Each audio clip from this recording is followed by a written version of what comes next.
आकाशवाणी भोपाल से प्रस्तुत हैं प्रादेशिक समाचार।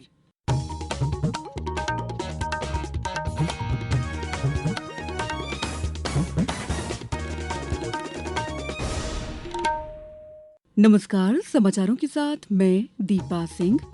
सबसे पहले मुख्य समाचार। जबलपुर बरगी क्रूज हादसे में लापरवाही के दोषी पायलट, हेल्पर और टिकट प्रभारी बर्खास्त। मुख्यमंत्री डॉ मोहन यादव ने घटनास्थल पहुंचकर पीड़ित परिजनों से की मुलाकात। प्रदेश में अब तक 6 लाख से ज्यादा किसानों से 28 लाख मीट्रिक टन गेहूं खरीदा गया। 4,813 करोड़ का हुआ भुगतान। आईपीएल में केएल राहुल की 75 रन की पारी और स्टार्क के 3 विकेट से दिल्ली ने राजस्थान को 7 विकेट से हराया। आज शाम चेन्नई सुपर किंग्स और मुंबई इंडियंस के बीच मुकाबला। और प्रदेश में गर्मी के बीच मौसम ने ली करवट। 2 दिन में 35 जिलों में आंधी, बारिश, ओले। आज 21 जिलों में अलर्ट। अब समाचार विस्तार से। जबलपुर के बरगी डैम क्रूज हादसे में राज्य सरकार ने लापरवाही के दोषी क्रूज पायलट, हेल्पर और टिकट काउंटर प्रभारी को तत्काल बर्खास्त कर दिया।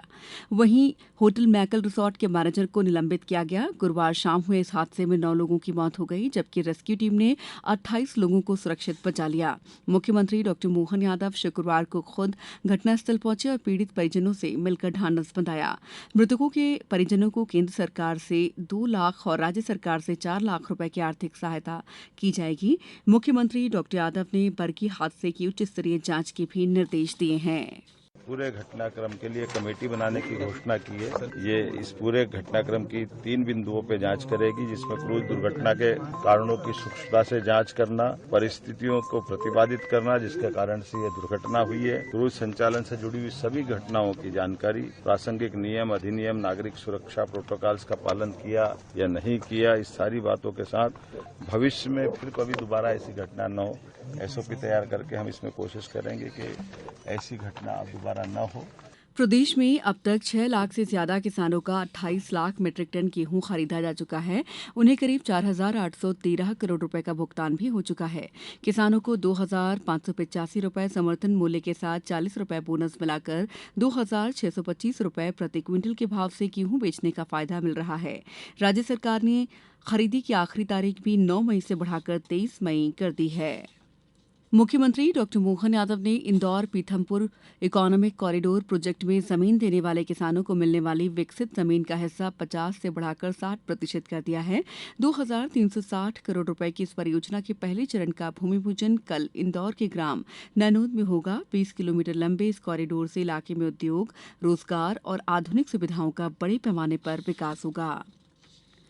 केंद्र सरकार ने देश भर में एलपीजी की जमाखोरी और कालाबाजारी रोकने के लिए बड़ी कार्रवाई करते हुए कल 2300 से अधिक स्थानों पर छापेमारी की। इसके अलावा औद्योगिक एलपीजी सिलेंडर बुकिंग 98% तक बढ़ गई है। तकरीबन 49,80,000 घरेलू एलपीजी सिलेंडर की आपूर्ति की गई। सरकार का कहना है कि कल 5 किलोग्राम वाले 79,000 एफटीएल सिलेंडरों की आपूर्ति की गई। प्रदेश के स्कूल शिक्षा विभाग ने सत्र 2025-26 की कक्षा 9वीं और 11वीं की द्वितीय परीक्षा की समय सारणी जारी कर दी है। दोनों कक्षाओं की परीक्षा 3 जून से शुरू होगी, जिनमें 9वीं की परीक्षा 12 जून और 11वीं की 13 जून को खत्म होगी। जो विद्यार्थी वार्षिक परीक्षा में एक या उससे ज्यादा विषयों में अनुपस्थित रहे या फेल हुए, वे इस परीक्षा में बैठ सकेंगे। वहीं दूसरी ओर प्रदेश में आरटीई के तहत निजी स्कूलों में निःशुल्क प्रवेश के दूसरे चरण की प्रक्रिया 4 मई से शुरू होगी। इस चरण में नया पंजीयन नहीं होगा। केवल वही बच्चे शामिल हो सकेंगे जिन्होंने पहले चरण में आवेदन किया था। जो अभिभावक अवकाश के कारण पहले दस्तावेज सत्यापन नहीं करा पाए, उन्हें एक और मौका दिया गया है। वे अपने जनशिक्षा केंद्र पर जाकर सत्यापन करा सकते हैं। प्रदेश में चल रहे जलगंगा संवर्धन अभियान के तहत खेत तालाब, Amrit Sarovar, rain water harvesting और सूखे कुओं को पुनर्जीवित करने के 2,43,000 से ज्यादा कार्य लगभग 6,229 करोड़ रुपए की लागत से कराए जा रहे हैं। 19 मार्च से शुरू हुए अभियान के तीसरे चरण में अब तक 1,64,000 से अधिक कार्य पूरे हो चुके हैं। इस अभियान में खंडवा पहले, खरगोन दूसरे और डिंडौरी तीसरे स्थान पर है। समाचारों में वक्त है ब्रेक का। ये समाचार आप आकाशवाणी मध्य प्रदेश से सुन रहे हैं। ये समाचार बुलेटिन YouTube पर Madhya Pradesh news all India radio channel पर और Facebook साथ ही एक्स प्लेटफॉर्म पर AIR न्यूज भोपाल पर सुने जा सकते हैं। इसके अलावा आप हमारी वेबसाइट newsonair.gov.in पर अथवा न्यूज ऑन AIR ऐप पर भी समाचार सुन सकते हैं। ब्रेक के बाद समाचारों में आपका एक बार फिर स्वागत है। पंचायती राज मंत्रालय आज हैदराबाद में आत्मनिर्भर पंचायत पहल पर एक आउटरीच कार्यशाला आयोजित करेगा, जिसमें प्रतिभागियों को इस कार्यक्रम की परिकल्पना और काम करने के तरीके से रूबरू कराया जाएगा। मंत्रालय के सचिव विवेक भारद्वाज मुख्य भाषण देंगे और आत्मनिर्भर पंचायत पोर्टल का लाइव डेमो भी दिखाया जाएगा। ये कार्यक्रम राष्ट्रीय ग्राम स्वराज अभियान के तहत एक अहम पहल है। धार जिले की मशहूर बाघ प्रिंट कला इन दिनों पेरिस के ऐतिहासिक व्यापार मेले फेयर डे पेरिस में धूम मचा रही है। राष्ट्रीय पुरस्कार प्राप्त शिल्पकार मोहम्मद बिलाल खत्री भारत और प्रदेश का प्रतिनिधित्व करते हुए इस प्राचीन हस्तशिल्प कला को वैश्विक मंच पर पहचान दिला रहे हैं। भारतीय दूतावास की 3rd सेक्रेटरी वर्धा खान ने खुद लकड़ी के ब्लॉक से बाघ प्रिंट बनाकर इस कला की तारीफ की। केंद्र सरकार के हस्तशिल्प विभाग ने इस प्रतिष्ठित मेले के लिए खास तौर पर बाघ प्रिंट को चुना है। उत्तर पूर्वी हस्तशिल्प और हथकरघा विकास निगम लिमिटेड ने कल पद्म डोरी नाम की एक अनूठी टेक्सटाइल पहल लॉन्च की, जिसमें नॉर्थ ईस्ट के एरी सिल्क और प्रदेश की चंदेरी बुनाई की विरासत को एक साथ पिरोया गया है।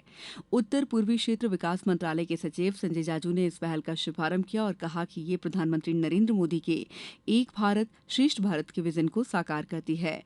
लॉन्च के मौके पर एक फैशन शो भी हुआ, जिसमें दोनों परंपराओं के मेल से बने कपड़ों का प्रदर्शन किया गया। प्रदेश में भीषण गर्मी के बीच मौसम ने करवट ली है और बीते 2 दिनों में 35 से ज्यादा जिलों में आंधी बारिश और ओले पड़ चुके हैं। मौसम विभाग ने आज ग्वालियर, जबलपुर, छतरपुर, बालाघाट समेत 21 जिलों में बारिश और 30 से 50 किलोमीटर प्रति घंटे की रफ्तार से आंधी चलने की चेतावनी जारी की है। वहीं भोपाल, इंदौर, उज्जैन समेत कई जिलों में गर्मी का असर बना रहेगा। हालांकि दोपहर बाद कुछ जगहों पर मौसम बदल सकता है। आईपीएल में कल जयपुर के सवाई मानसिंह स्टेडियम में दिल्ली कैपिटल्स ने राजस्थान रॉयल्स को 7 विकेट से मात देते हुए 226 रनों का लक्ष्य महज 19 ओवर में हासिल कर लिया। दिल्ली के लिए केएल राहुल ने 75 रन की शानदार पारी खेली और प्लेयर ऑफ द मैच चुने गए, जबकि मिचेल स्टार्क ने 3 विकेट झटके। आज चेन्नई में शाम 7:30 बजे चेन्नई सुपर किंग्स और मुंबई इंडियंस के बीच मुकाबला होगा। भोपाल की राज्य शूटिंग अकादमी में आज से 24वीं कुमार सुरेंद्र सिंह मेमोरियल राष्ट्रीय शूटिंग चैंपियनशिप की शुरुआत हो रही है, जो 15 मई तक चलेगी। देश के 42 राज्यों और सेना के 3000 से ज्यादा खिलाड़ी 10 मीटर एयर राइफल और 50 मीटर राइफल स्पर्धाओं में हिस्सा लेंगे। उद्घाटन समारोह में खेल मंत्री विश्वास कैलाश सारंग मुख्य अतिथि के रूप में शामिल होंगे। अब कुछ समाचार संक्षेप में। खंडवा जिले में चल रहे हेलमेट विशेष अभियान 2026 के तहत यातायात नियमों का उल्लंघन करने वाले 320 दोपहिया वाहन चालकों पर कार्रवाई की गई। आगर मालवा जिले में जनगणना प्रगणकों और सुपरवाइजर्स को भीषण गर्मी से सुरक्षित रखने के लिए जीवन रक्षक दवाइयों की किट उपलब्ध कराई गई। नर्मदापुरम जिले में संचालित जलगंगा संवर्धन अभियान के अंतर्गत रेवा सेवा समागम कार्यक्रम का शुभारंभ कल विकासखंड माखननगर में किया गया। मंदसौर जिले में नीट परीक्षा 4 केंद्रों पर कल 3 मई दोपहर 2 से 5 बजे तक आयोजित की जाएगी। बैतूल कलेक्टर ने कल तहसील कार्यालय भैंसदेही का औचक निरीक्षण कर प्रशासनिक कार्यों की समीक्षा की। अशोकनगर पुलिस ने ऑनलाइन आईपीएल सट्टा गिरोह का पर्दाफाश करते हुए 3 आरोपी गिरफ्तार करने में सफलता हासिल की है। नीमच के ग्रामीण अंचलों को डिजिटल रूप से सशक्त बनाने की दिशा में 10 ग्रामीण क्षेत्रों में मोबाइल टावर लगाने की अनुमति जारी की है। इस बुलेटिन में बस इतना ही। अगला बुलेटिन दोपहर 2:10 पर दीजिए इजाजत। नमस्कार।